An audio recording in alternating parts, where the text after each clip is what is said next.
जब बर्फीले पहाड़ से टकराए प्लेन, मारे गए लोग, इंसान की डेड बॉडी खाकर जिंदा बचा शख्स बोला, नहीं कोई अफसोस नहीं। हेलो एवरीवन, आज हम बात करने जा रहे हैं नेपाल प्लेन हाईजैक के बारे में। तो चलिए स्टार्ट करते हैं। क्या जिंदा रहने के लिए कोई इंसान किसी दूसरे इंसान का मांस खा सकता है? यह सोचने में भले ही आपको खराब लगे, लेकिन जब जान पर बात आती है तो लोग ऐसा करने से भी नहीं डरते। ऐसा ही एक हादसा 13 अक्टूबर 1972 को हुआ था, जब एंडीज के पहाड़ के बीच एयरफोर्स के प्लेन का एक्सीडेंट हुआ था।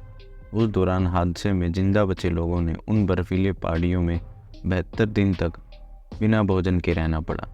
इतिहास में दुर्घटना मिरेकल ऑफ एंडीज और एंडीज प्लेन डिजास्टर के रूप में प्रसिद्ध है। इस दौरान जिंदा बचे 16 लोगों ने बड़ी मुश्किल से अपनी जान बचाई थी। उन्होंने खुद को बचाने के लिए एक्सीडेंट में मारे गए लोगों की डेड बॉडी तक खाई। अब इस हादसे में बचे 70 साल के रॉबर्टो ने हादसे को लेकर अपनी बात रखी है। रॉबर्ट ने कहा है कि डेड बॉडी को खाने की चॉइस आसान नहीं थी, लेकिन हमारे पास कोई दूसरा रास्ता भी नहीं था। उन्होंने कहा, अगर मैं उस हादसे में मर गया होता तो मैं भी यही चाहता कि बचे हुए लोग मेरी बॉडी को खाकर खुद को बचा लें। डेली मेल से बातचीत करते हुए केनेसा ने कहा कि मैंने खुद को जिंदा रखने का रास्ता चुना और इसके लिए जो मैंने उस दौरान किया मुझे उस पर गर्व है। केनेसा ने इस पूरे हादसे का जिक्र अपनी किताब में भी किया है। उन्होंने कहा कि काफ़ी देर तक हम दर्द बर्दाश्त करते रहे। मैं बर्फ़ से बाहर गया और मार्गदर्शन के लिए ईश्वर से प्रार्थना की। बता दें कि केनेसा हादसे के वक्त एक मेडिकल स्टूडेंट थे। उन्होंने ही दूसरे लोगों को डेड बॉडी खाकर जिंदा रहने की बात की थी।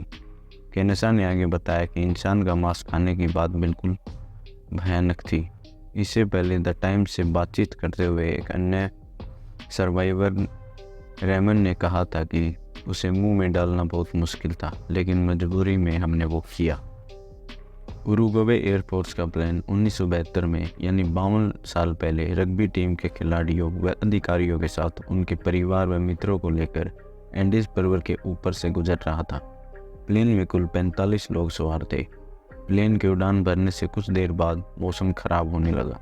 इस वजह से पायलट को बर्फीले पहाड़ नज़र नहीं आए और 14,000 फीट की ऊंचाई पर उड़ रहा प्लेन सीधे एंडीज पर्वत से टकरा गया।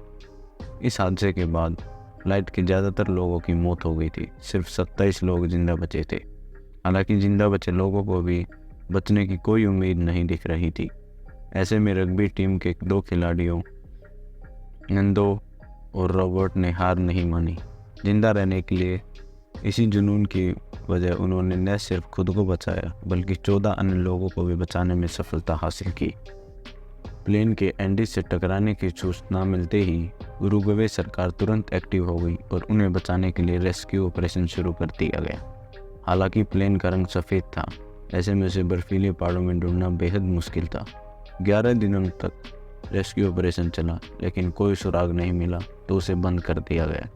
लेकिन जिंदा बचे लोगों की मुश्किलें दिनों दिन बढ़ती गई। शुरुआत में तो उपलब्ध भोजन की छोटी छोटी हिस्सों में बांट लिया गया, लेकिन जब ये ख़त्म हो गया तब इन लोगों ने हादसे में मारे गए अपने ही साथियों की लाश के टुकड़े को खाना शुरू कर दिया। प्लेन हादसे में कुल 27 लोग बचे थे, लेकिन धीरे धीरे 11 की मौत हो गई। बस 16 लोग ही बचे थे। ये सभी मौत का ही इंतजार कर रहे थे। ऐसे में नंदो और रॉबर्ट मदद की तलाश में निकल पड़े। कमज़ोर होने के बावजूद इन्होंने गजब का साहस दिखाया। 12 दिनों तक ट्रैकिंग की और चिली के आबादी वाले क्षेत्र तक पहुंच गए, जहां दोनों ने रेस्क्यू टीम को अपने साथियों की लोकेशन बताई। इनके बताए लोकेशन से बाकी सर्वाइवर्स को भी जिंदा लाया गया। इस तरह इन दोनों खिलाड़ियों ने अपनी ज़िंदगी बचाने के साथ साथ अपने साथियों के लिए भी फरिश्ते बने। मैं आशा करता हूँ आपको हमारी वीडियो पसंद आई होगी। ऐसी वीडियो देखते रहने के लिए प्लीज़ हमारे चैनल को सब्सक्राइब करें।